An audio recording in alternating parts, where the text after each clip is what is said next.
All right, thank you for that, Brilla. At 6:47, breaking news this morning. The Roe versus Wade on the brink of being overturned. Well, a leaked document, reportedly a Supreme Court draft opinion, suggests the conservative majority will strike down federal abortion rights. Yeah, that decision would be in response to a challenge from the state of Mississippi. Aixa Diaz has more from Washington. Patrick Destiny, the Supreme Court has not yet commented on this reporting by Politico that the conservative majority of at least 5 justices plans to strike down Roe versus Wade. This is page 1 of the 98-page document reportedly written by conservative Justice Samuel Alito, in which he calls abortion egregiously wrong and writes that the court is overruling Roe versus Wade and Planned Parenthood versus Casey, 2 cases that guarantee the right to an abortion. The document ends by returning the authority to states and their elected leaders. The draft opinion was reportedly circulated among justices back in February, and Politico says it obtained the document from a person familiar with the court's proceedings. Opinions can change during the drafting process, and while analysts do believe that the conservative majority will rule this way, this reported document is not the final decision. In Washington, Aixa Diaz, WYFF News 4. Well, the 12-year-old suspect in a deadly shooting at Tanglewood Middle School could be tried as an adult. The 13th Circuit Solicitor's Office has filed a waiver to move that case into General Sessions Court. The shooting happened in March. The 12-year-old suspect, whose name has not been released because of his age, is charged with the murder of 12-year-old Jamari Jackson. Experts say it could take a year for a family court judge to make a decision on this. A lengthy investigation will include several hearings and an evaluation from the Department of Juvenile Justice. I think the goal of the juvenile system is to really do right by the community and the juvenile. And so everybody has their own role in that, but I think it is part of our family court system is to treat juveniles differently. The South Carolina Supreme Court has previously said that 12 years old is not too young for a case to be moved to General Sessions Court. At 6:50 right now in Oconee County, an investigation is beginning into a plane crash that injured a pilot. The single-engine plane crashed into Seneca neighborhood around 6 last night. The neighborhood is located in the area of Planters Drive off of Wells Highway. The pilot was taken to a hospital. Their condition is unknown. At 6:50, 2 men have been arrested in the shooting death of a man in 2015.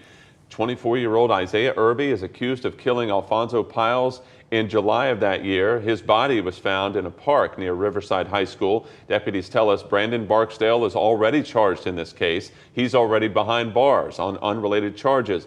The arrests follow newly acquired information from Sheriff's Office gang investigators. They say Piles and Barksdale committed a robbery together in 2013.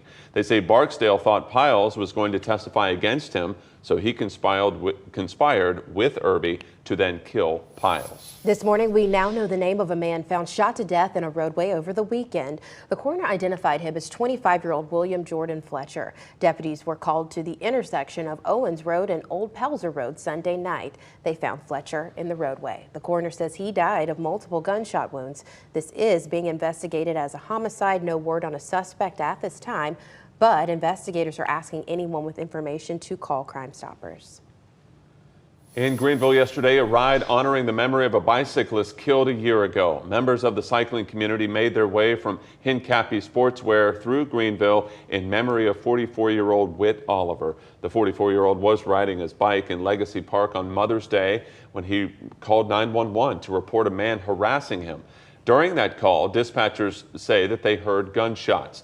Witnesses were able to give a description to police, and the man suspected of killing Oliver died in a shootout with police. It's 6:52, and a warrant has been issued for the arrest of an Alabama corrections officer who's now accused of helping an inmate escape. Officer Vicky White and inmate Casey White, who are not related, have been missing since Friday. Casey White is scheduled to go on trial next month on 2 counts of capital murder. The sheriff says the officer broke protocol when she checked him out of jail by herself, claiming she was taking him for a mental health evaluation. Authorities discovered no evaluation was scheduled. Investigators are reviewing video and phone logs from inside the jail to determine if they were in some sort of relationship. Meanwhile, Russia has restarted attacking a steel plant in the city of Mariupol. According to an aide to Mariupol's mayor, as soon as buses evacuating civilians from the plant left, Russia resumed shelling that facility. Now, Mariupol has been one of the hardest hit cities in Ukraine since this invasion began. The city is now largely in Russian hands, but an unknown number of civilians and fighters there from Ukraine remain trapped in a nearby town, Azovstal. Now, the plant's network of bunkers and tunnels has provided shelter from weeks of Russian bombardment. And WYFF4 is partnering with the American Red Cross to raise money for the relief effort in Ukraine. If you want to donate, you can visit redcross.org/WYFF. Total donations so far come to more than $454,000. We'd like to thank you for your continued support.